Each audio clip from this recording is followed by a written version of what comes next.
Masechet Sanhedrin, Daf Chet. We begin with a series of dirashot on these pesukim in Devarim chapter 1, where Moshe was recalling how he appointed judges, and it says, I commanded them that they should Shamua ben Achim u'Shvatim Sedek ben Ish u'ben Achiv u'ben Gero. We discussed these words on the previous daf, and now we're going to talk about this pasuk. Lo takiru panim b'mishpat, kagadon kagadot tishma'un.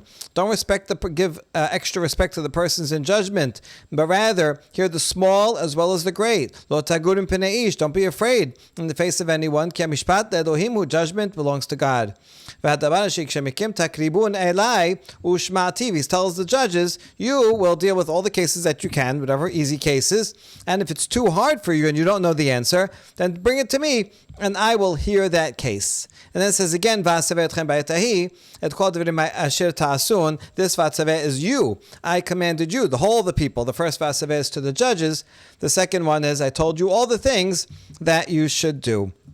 So here we go. Here's the beginning of the derasha. Kakaton kagadol tishma'un. Amar Reish Lakish, chabib alecha din shel peruta kedin shel me'a maneh. What does that mean? That great and small alike, you should hear these cases. Reish Lakish explains that it should be beloved to you equally to adjudicate a case about 1 penny and the same as 100 maneh. It doesn't matter whether it's a big case or a small case, whether it's a lot of money or a little money. You should, it's interesting, chaviv, right? You should be beloved, that you're going to find justice and you're going to do a good job. And so no matter whether it's big or small, don't say for the small one, well, it's only a penny, whatever, I don't care about this case, I don't want to hear the case, or I'm just going to do it quickly and not pay attention to it. Why is Reish Lakish speaking, telling us this? What's the practical application? If he means that you should study it and decide it based on study and take it seriously, isn't that obvious? What do you think? Would a proper judge think that, anything over $1,000 I'll take seriously? If it's only $10, then I'll just pick randomly whoever it is, because it's only $10 anyway. Obviously, a judge can't do that. That can't be what Reish Lakish is teaching us. Rather, he's telling you regarding precedence. Don't say, you have to take the people that came in order that they came. That as the litigants come in, you have to take them in order, first come, first serve. Don't say, well, this guy came an hour ago, but it's only for $10. The next guy who came just now, but this one's for $1 million. I'm going to take the $1 million case first, because that's more important to me. I enjoy that more, and leave the $10 guy case waiting. No, you have to take it first come, first serve. We saw this derasha already. Do not be afraid of any person means don't suppress your statement. And even though you have something to say, but I'm afraid of this person and I don't want to get him angry, so I'm going to suppress my opinion. No, you can't do that. A judge has to say it like it is. Judgment is God's. What does that mean? Amar Rabbi Chama b'Rabbi Chanina. Amar Kadosh Baruch Hu lo dayan l'rasha'im shenotnin ze mize mamon v'notnim laze shelo kedin ela shematrichin oti lachazir mamon lib'alav. Ultimately, God is in charge of justice. So that means if a judge does something wrong, God is going to have to fix it. So that's what Hashem says. It's not enough that this evil judge took money wrongly from one person and gave it to someone else who wasn't supposed to do. That's bad enough. But now I have to go and fix the problem, and Hashem's going to have to find some way of getting the wronged party his money back. And so that's what it means. Ultimately, it's the Elohim. The guy he thinks he's getting the money by because he's friends with the judge or he bribes the judge, and then he's going to lose that money anyway. But but Hashem is going to be upset because now he also kivyachol has to go and do some extra work. V'hadavar asher yikshem mikem amar Rabbi Chanina v'yitem Rabbi Yoshiyah davar ze ne'anash Moshe shenemar v'yikreb Moshe mishpatan lifnei Hashem. When Moshe told the judges, listen, any easy cases you take, and if there's any difficult cases, then come to me. Rabbi Chanina, and some say Rabbi Yoshiyah, says Moshe was punished for this. It was hubris of him to say, come to me, I can solve everything. He should have said, if anything that is too difficult for you, come, and then I'll ask Hashem. Not I know all the answers. And so as a punishment, ki midah keneged midah, when Benot Tzlofchad came and they asked about inheritance law, if someone dies without any sons but he has daughters, so Moshe did not know the answer, and Moshe had to bring the case before Hashem. And so that's Midah K'neged Midah, because he was presumptuous to say, I know everything, that's why he didn't know something. Maktif la Rav Nachman bar Yitzchak, mi ketiv v'ashmi'achem, u'shma'tiv ketiv, I gamirna gamirna, ve'ila azlina ve'gamirna. However, Rav Nachman bar Yitzchak does not like this derasha and does not think that Moshe did anything wrong or said anything incorrectly. The pasuk doesn't say any difficult thing come to me and I will tell you what the answer is. Moshe didn't say I will tell you. He said I will hear your case. If you, the lower judges, don't know, then come to me, Moshe says, and I will hear your case. And if I learn this halacha, then I'll tell you. And if not, then I'll go and figure it out, and I'll go learn it. He didn't say anything presumptuous, because the verb is not I will tell you, but I will listen. So there was nothing wrong with what Moshe said. Rather, according to Rav Nachman bar Yitzchak, how come Moshe did not know the law about inheritance? Ela kedetanya reuya parashat nechalot shetikateb al yedei Moshe Rabbeinu. Rather, as a Braita says, really the laws of inheritance should have been, it would have been fitting that Moshe would have written those laws, just like he wrote the whole Torah. And really, it was revealed to him those laws. So how come it was ascribed to Benot Tzlofchad and put in a story that, he didn't know, and then he had to figure it out? Ela shezachu Benot Tzlofchad v'nichtav al yadan. Because Benot Tzlofchad were meritorious. Look how much they loved the land of Israel. They wanted to make sure that they would have a proper place in it, an inheritance. Furthermore, they cared about the legacy of their father, that if their father's inheritance goes to others, then he will lose his name, kind of like the law of Yibum. And so they really cared so much about this issue that they came and asked Moshe about it, because they were so righteous. Therefore, the laws of inheritance is written al yadan, meaning in their merit. So of course Moshe was worthy to know these. He was not punished because he was presumptuous. That's not why this whole story is here. It's not to take away from Moshe. Moshe definitely was worthy to receive these laws, but rather is to give some honor to Benot Tzlofchad. So it was written as a merit through them. ראויה הייתה פרשת מקושש שתיכתב על ידי משה רבנו, אלא שהתחיה מקושש ונכתבה על ידו, ללמדך שמגלגלין חובה על ידי חיה בו זכות על ידי זכאי. And similarly, the law of the מקושש, it seems the one who's gathering wood, and where it says we caught them gathering wood, what should be their punishment? They violated Shabbat. So we know it's capital punishment, but what kind of capital punishment? And Moshe didn't know, and he had to ask. It turns out it was stoning. So how come this parasha, how come Moshe didn't know? So really, again here, Moshe was worthy to have received this law. This is not a denigration of Moshe that he didn't know. Rather, this was to show the guilt of this person who was gathering wood. So it was written on his behalf. So in order to emphasize and highlight the sin of this person, so the Torah says, Moshe didn't know, and now that this happened, because of him, that's how we have these laws. So it works both for good and bad, and this teaches you that that guilt is engendered by means of guilt. That when the Torah talks about punishment, talking about punishment comes about because there was someone who was actually guilty. And the opposite is also true, that we give merit by those who deserve merit. That's Benot Tzlofchad. So in both of these cases, it's not that Moshe was unworthy to have been revealed the laws. Eventually he was revealed the laws, but rather it wanted to highlight the merit or demerit of the other people involved. Ketiva savet shoftechem ba'ayatahi, uchtiva savetchem ba'ayatahi. Now there's two pisukim, whereas first it says Moshe spoke to the judges and told them all the laws of judges, and then two pisukim later it says, I spoke to you, or the whole nation, and I told you all the things that you're supposed to do. Amar bi Elazar, amar bi Simlai, azara l'sibur shetehe emat dayan alehen, v'azara l'dayan sheyisbol et hasibur.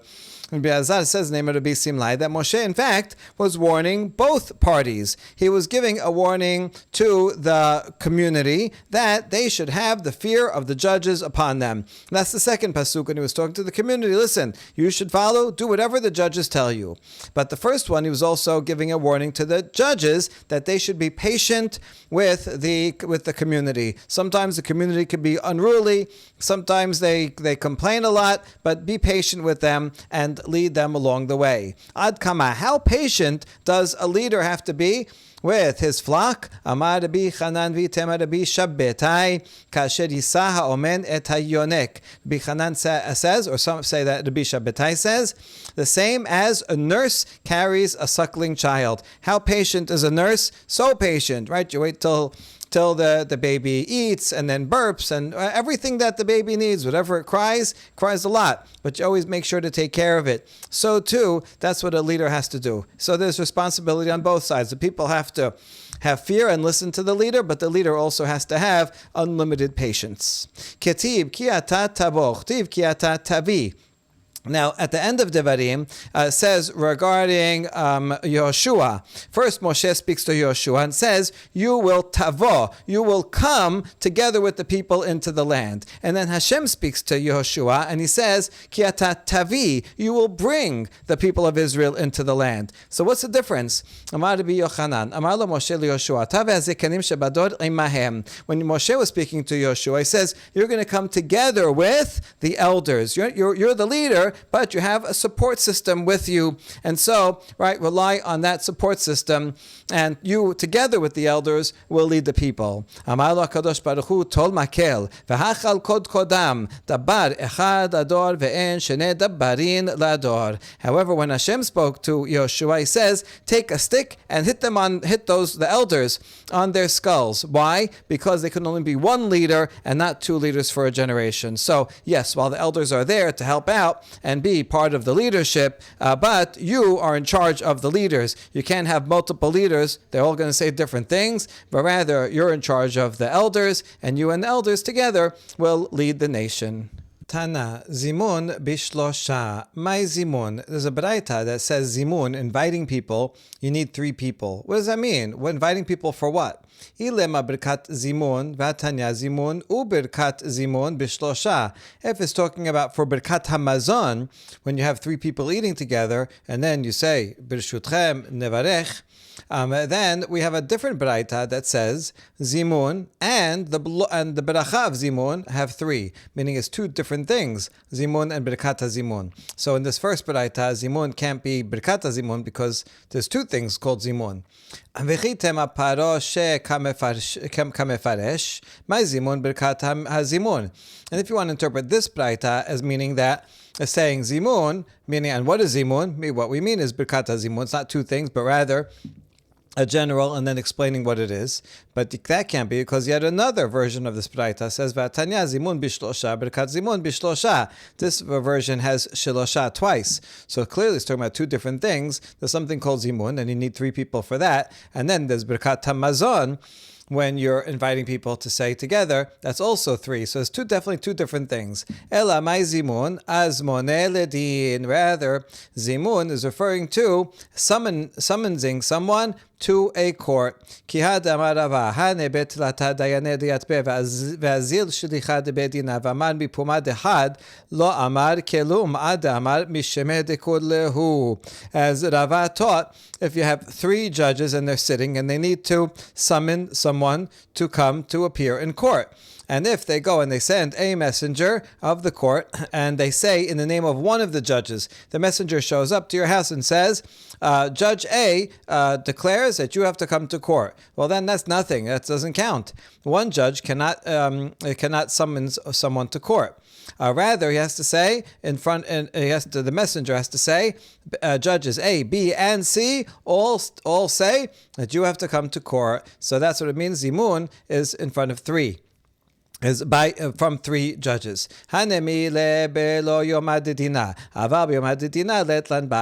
we qualify this. This is only if it's talking about on a regular day where the court does not regularly meet. However, if it's on a day that the court meets, like on Mondays and Thursdays when the courts would meet, then you don't have to have the 3 people or the messenger saying that 3 people sent him, because since the courts are open, you can assume that the whole Bet Din actually did send the messenger. It's just assumed because the Bet Din is open. So surely they all there were together and told him to come. But if it's on a different day when the Bet Din doesn't usually meet, then you assume the Bet Din is closed. So then if someone, the messenger comes and says, you have to come, well, only one judge said, forget about it. He has to say specifically, there's something that happened and the Bet Din did gather and they said, all 3 people said you have to come.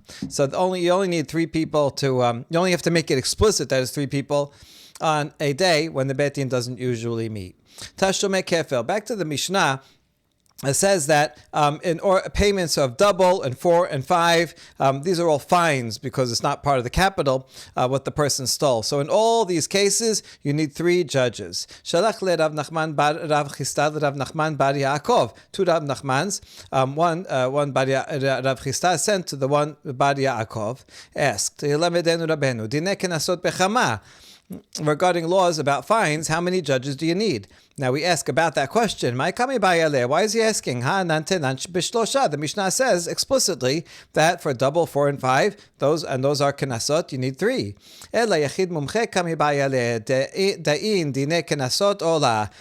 Yes, we know that you need 3. The question is, maybe that's for 3 regular judges, just lay people. But what if you have an expert? Can you have one expert judge by himself when it comes to kenasot or not? We saw above that when it comes to regular manit, like loans, there also he said you need 3 judges, but one expert, that's sufficient. Maybe here it's the same thing.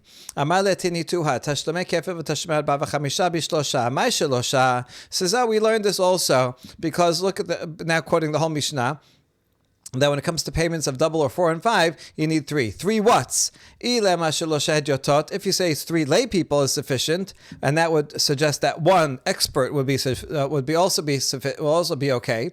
Hamar abu de'abuch mishmei derav afilu asara vehen hedyotot besulin lidine kenasot. But then your father's father actually said in the name of Rav that even if you have 10 people but they're lay people, it's no good when it comes to laws of fines. Ela mumchin v'kamar shelosha. So you see here that lay people, no matter how many you have, cannot adjudicate cases of fines, and therefore it has to always be lay people. So then you know how many lay people? 3.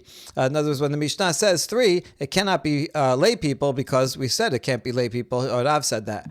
So therefore, when it says 3, it has to be experts. So that means you need 3 experts. One expert would not be sufficient for laws of fines. The next part of the Mishnah is discussing Mosi Shemra, a defamer, and Chachamim said you need 23 judges. Rabbi Meir said, no, you only need 3. The typical case of Mosi Shemra is after a husband and wife get married, and he assumes that she is a betula, and so he gives her 200 zuz. He writes in the ketubah that he will give her 200 zuz. After the wedding night, he comes to court the next day and says, I did not see any dam betulim. She was not a betula. So now this has 2 consequences. Number 1 is a monetary one. He's saying, I promise you 200 zuz, but you're not a betula. Therefore, I'm going to pay you only 100 zuz. And second, the question is, when did she lose her betulim? If she was with another man before kiddushin, well then she was single, so there's no capital punishment for that. However, if she was with another man and lost her betulim after kiddushin, then that's called adultery, and she would be liable to capital punishment. Okay, that's if she is guilty, but he has to bring witnesses. For if she was guilty with another man, he has to bring witnesses that it was in fact with this man, and it was after the kiddushin, and the witnesses gave her a warning, and so on and so forth. You have to go through everything. If it turns out that the man is lying, and he was just trying to saying this just to try to save 100 zuz, well then he gets a penalty that he has to pay 100 zuz dues to the father of his wife. Okay, so that's the case, and this is the machloket. Hachamim say you need 23 judges. Rabbi Meir say you only need 3 judges. So we understand Rabbi Meir, you need 3 judges because at least at the beginning, it starts off as a civil case. When he comes in, he just says no betulim. So therefore, I want to reduce the ketubah from 200 to 100. So we understand Rabbi Meir. But we ask about Chachamim. Chachamim said that you need 23 because it can potentially be a case of capital punishment, right? Because after he makes his claim, he might also bring in witnesses that say, you sinned with another person after Kiddushin. So we ask, okay, just because this potentially could lead to capital punishment, why do you need 3 at the beginning of the case? Beginning of the case is only monetary. If it turns out that then he also has witnesses that she committed adultery, so then bring the 23 judges in then. So that's the main question. We're going to see about 8 different answers to the question of what is this machloket about. Today we'll see about 3 or 4 of the answers. Amar Ula, bechoshishin lela'az kami palge. Rabbi Meir sabar en choshishin lela'az, v'Rabbanan sabre choshishin lela'az. Ula said the question is, do you worry about once you open the monetary case? Oh, did you hear? That's couple that had a wedding last night, and then the husband came into the courtroom, and he said there was no dam betulim. People are going to start talking about the case, and so we worry or really expect that once people are talking about the case, then that will trigger someone to come and say, oh, I'm a witness. I actually saw her last month, but she was with some other guy. So Ula says that's what they're arguing about. Rabbi Meir says, no, we don't have to worry that's going to lead to rumors and then finding some witnesses. If he's coming in making a monetary case and he doesn't know of any witnesses, then we assume it's only going to be a monetary case. Therefore, we only need 3. If it turns out somewhere that some witnesses come, then you bring 23 judges. Rabbanan, however, say that once a case is filed, there's probably going to be someone who actually saw her with some other man, and then is going to prompt that witness. So the rumor is going to bring the witnesses to come and elevate it to a capital case, and then you're going to need 23. So therefore, since we assume that it's going to be elevated to a capital case in a lot of times because now you're making it public, therefore they say we require 23 right from the beginning of the case. That's the opinion of Ula. Rava Amar, Kule Amar Lelaz Lachashin. Rava says, no, we don't worry about this rumor going around and that, like, you assume that there's going to be 2 witnesses and it's going to be a capital case. That's not what the machloket is about. V'hacha bechoshishin nechbodan shel rishonim kam mipalge v'hacha ba'eskinan kegon technif be'esrin utzlata lemedan dine nefashot v'ibadur. V'amar lehu dayani li miha dine mamonot. Rather, Rava says, we're worried about the honor of an original set of witnesses. Here's what the case is.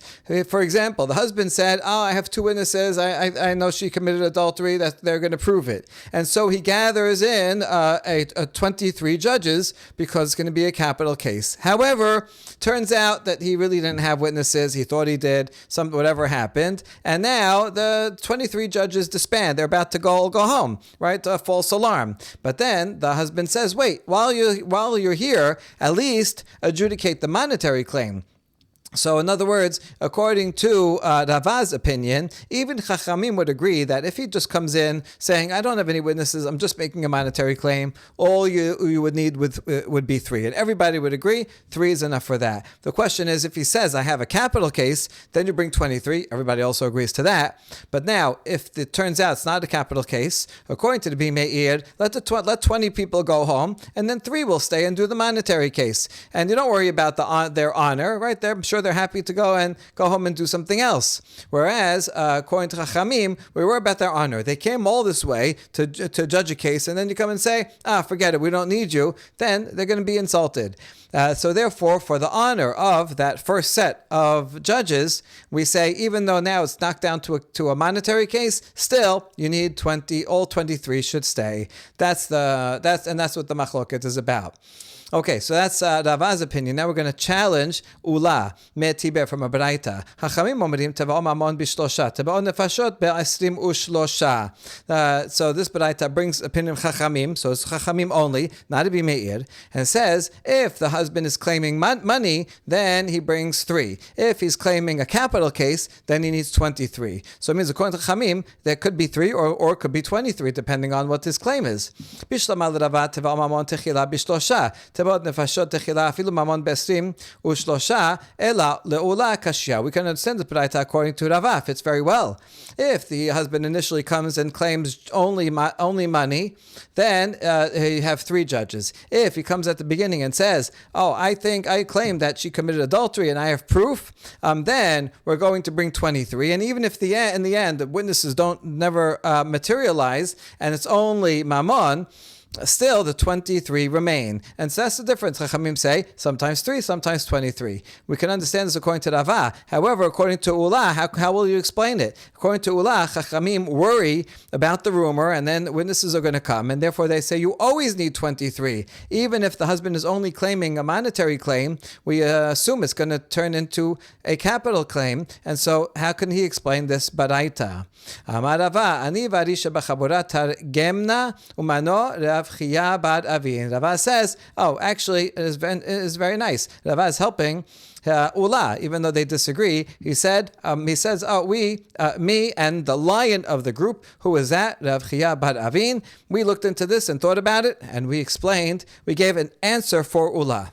Hacha b'maiskinan שהביאה בעל עדים שזינתה והביאה אב עדים והזימום לידי הבעל בא לגבות ממון מבעל בשלושה מקום נפשות ב23. We're talking about a case where the husband brought witnesses that she sinned and committed adultery. And so now, right, this is very serious. It's a capital case, and we're following Ula anyway. And Ula says you start with 23 right from the beginning. Even if when he comes with monetary, we bring 23, and then some witnesses find out about it, and so now it's good that there's 23, and now there's witnesses that say, yes, she committed adultery, give her capital punishment. But then the father brings edim mizimim. He brings 2 witnesses that say, the first 2 witnesses, they were with us at the ball game in Chicago. They could never have seen her sinning on the date that they said that they did.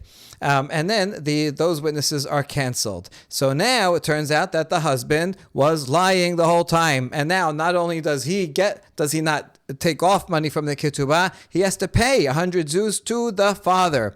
So now when the father comes to claim, hey, now you owe me money. Now this is a monetary claim, and that is the 3. So in this Baraita, Ula could explain that teva'o doesn't say who is claiming what. So this is not what you thought, that it's the groom claiming money to take off the ketubah, but rather it's the father claiming money. Now that the groom was found to be a liar, he says, now you have to give me 100. That is with 3 people. However, if the judges remain, and there are 2 judges that she sinned, then it would stay with 23. In fact, as long as right from the beginning, there's going to be 23 judges according to Ula for the husband's claim. Only if that claim is turned out to be false, then the father can bring 3 witnesses. And so we answered that Baraita according to Ula. Now we have a 3rd way of explaining the original machloket between Rabbi Meir and Chachamim. Abayamar dekula amachashinan delaz mishum umishum kebodan shel rishonim. In fact, both of these Tanaim, Rabbi Meir and Chachamim, worry about the rumor, so therefore they're both going to require 23 right from the beginning. And they also both worry about even if it turns out that the witnesses don't show up, you stay with the 23 for their honor. So according to that, you always need 23.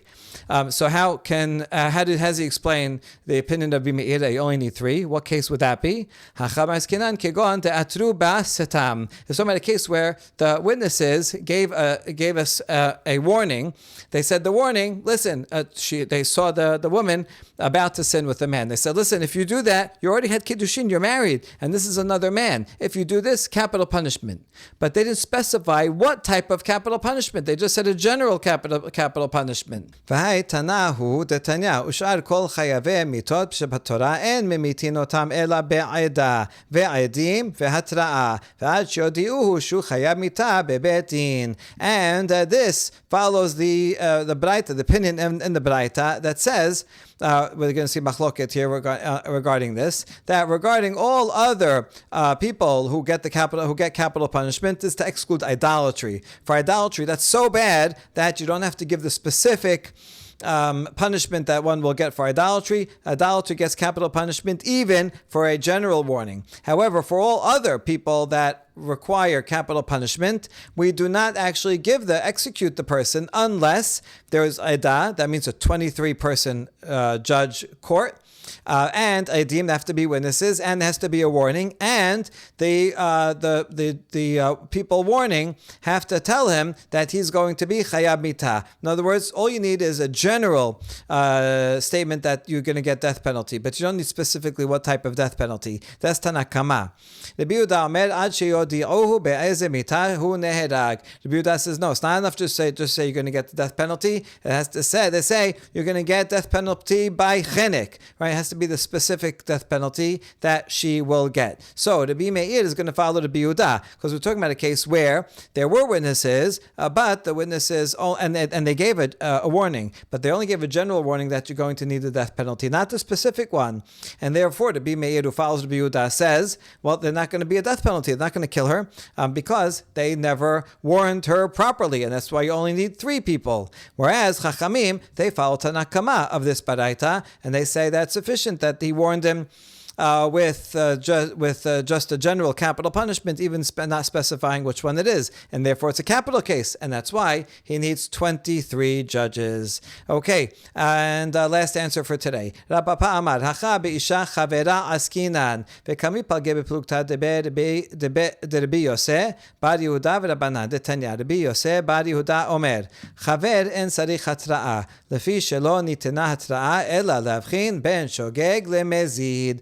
Now, Papa says we're talking about a woman. This bride is a chavera, meaning she is knowledgeable, she's learned, and therefore she doesn't need a warning, as we see, according to one opinion, in the following machloket between Rabbi Yosef bar Yehuda and Rabbanan, as the Braita teaches. According to Rabbi Yosef bar Yehuda, Chaver, that's a man, someone who is learned in Torah, and he will get the death penalty if he violates a sin, even without a warning. Why? What's the whole purpose of a warning in the first place? It's to distinguish between someone who does something by mistake or on purpose. So if you're dealing with an ignoramus, he doesn't know much of the law, and so now he's going and he's cooking on Shabbat.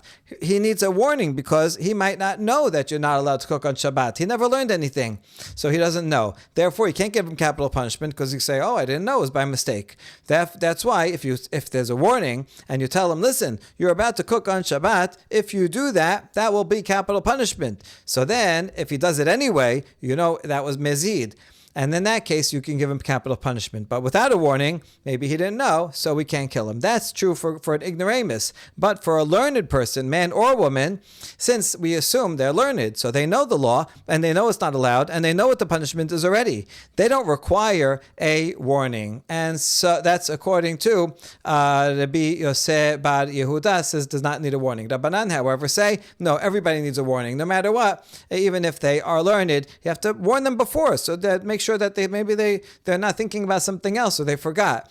So they need a warning. And that's the machloket. Rabbi Meir is following the opinion of Rabbanan, who say that you require a warning even for an isha chavera. And since there was no warning here, Rabbi Meir would say that she doesn't get capital punishment because there was no warning. And that's why you only need 3 judges. Whereas Chachamim follow the opinion of Rabbi Yosef bar Yehuda, who say that Isha Chavera does not need a warning, and therefore it will be a capital case, and she will get capital punishment even without the warning, and that's why they say that you need 23 judges. We'll see 4 more answers to this question tomorrow. Baruch Adonai Le'olam. Amen ve'amen.